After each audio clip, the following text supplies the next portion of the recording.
પાલનપુર તાલુકાના ગઢ ગામે પટેલ હોસ્પિટલમાં ડોક્ટરની બેદરકારીનો ગંભીર આરોપ, ડિલિવરી બાદ મહિલાનું મોત। પાલનપુર તાલુકાના ગઢ ગામે આવેલી પટેલ હોસ્પિટલમાં ડોક્ટરની ગંભીર બેદરકારીને કારણે ડિલિવરી બાદ એક મહિલાનું મોત થતાં સમગ્ર વિસ્તારમાં ભારે ચકચાર મચી છે। પ્રાપ્ત માહિતી મુજબ તારીખ 19 જાન્યુઆરી 2026ના રોજ ઢુવા ગામના રહેવાસી સમદરબેનને ડિલિવરીનો દુખાવો ઉપડતા ગઢ ગામે આવેલ પટેલ હોસ્પિટલમાં દાખલ કરવામાં આવ્યા હતા અને ડોક્ટર સ્નેહલ બી ગાંધી તથા ડોક્ટર એલસી પટેલની દેખરેખ હેઠળ સમદરબેનને દાખલ કરવામાં આવ્યા હતા, જ્યાં સફળ ડિલિવરી બાદ પુત્રનો જન્મ થયો હતો। પરંતુ દીકરાના જન્મ બાદ સમદરબેનની તબિયત અચાનક બગડતા હોસ્પિટલના સ્ટાફ દ્વારા ઓક્સિજન ચડાવવામાં આવ્યું હતું। દુખાવો વધતા પરિવારજનોએ ચિંતા વ્યક્ત કરી હતી ને જરૂર પડે તો પાલનપુર રિફર કરવા જણાવ્યું હતું, પરંતુ ડોક્ટરે કોઈ ચિંતા કરવાની જરૂર નથી તેમ કહી પરિવારજનોને આશ્વાસન આપ્યું હતું।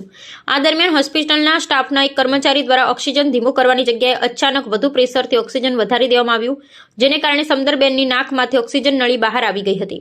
ત્યારબાદ સમદરબેન બેડ પર શ્વાસ માટે તડપવા લાગ્યા હતા। ઓક્સિજન બાટલાનું પ્રેશર અત્યંત વધુ હોવાને કારણે સ્ટાફ ગભરાઈને ત્યાંથી ભાગી ગયો હોવાનું પરિવારજનોનો આક્ષેપ છે।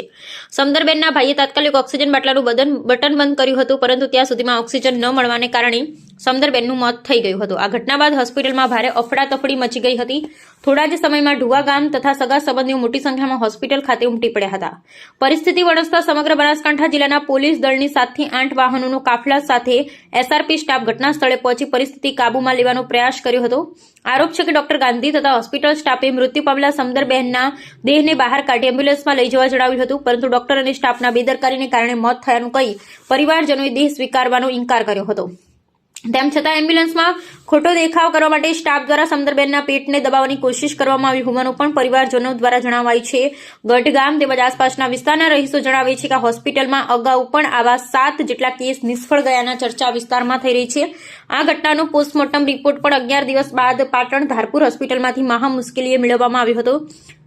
આ ઘટનાએ આજ સુધી 15 દિવસથી વધુ સમય પસાર થવા છતાં ગઢ પોલીસ સ્ટેશન આ અપમૃત્યુ અંગે હજી સુધી એફઆઈઆર નોંધાઈ નથી। સમદરબેનના પરિવાર પર આઘાત એટલો મોટો છે કે નાનકડા પુત્રો ને પુત્રી માતા વિહોણા બની ગયા છે। આ ઘટના સમાજમાં ફેલાતા દરરોજ ટોળે સમદરબેનના ઘરે સાંત્વના આપવા ઉમટી રહ્યા છે। સમાજ દ્વારા પરિવારને ન્યાય અપાવવા માટે દરેક શક્ય પ્રયાસ કરવા આશ્વાસન આપવામાં આવ્યું છે। તાજેતરમાં પરિવાર દ્વારા ન્યાય માટે કોર્ટના દરવાજા ખખડાવી તૈયારી કરવામાં આવી રહી હોવાનું જાણવા મળ્યું છે। રિપોર્ટ પ્રવીણસિંહ જાદવ। 2026ના રોજ ડીસાના ધોવા ગામે અમે આવ્યા છીએ। ત્યાં એક જે ગઢની પટેલ હોસ્પિટલમાં ગાંધી ડૉક્ટરના હસ્તે એક ઓપરેશનમાં બેનનું અપમૃત્યુ થવા પામેલું છે અને આપ પરિવારજનો છો, તો એ માટે જે ઘટના બની છે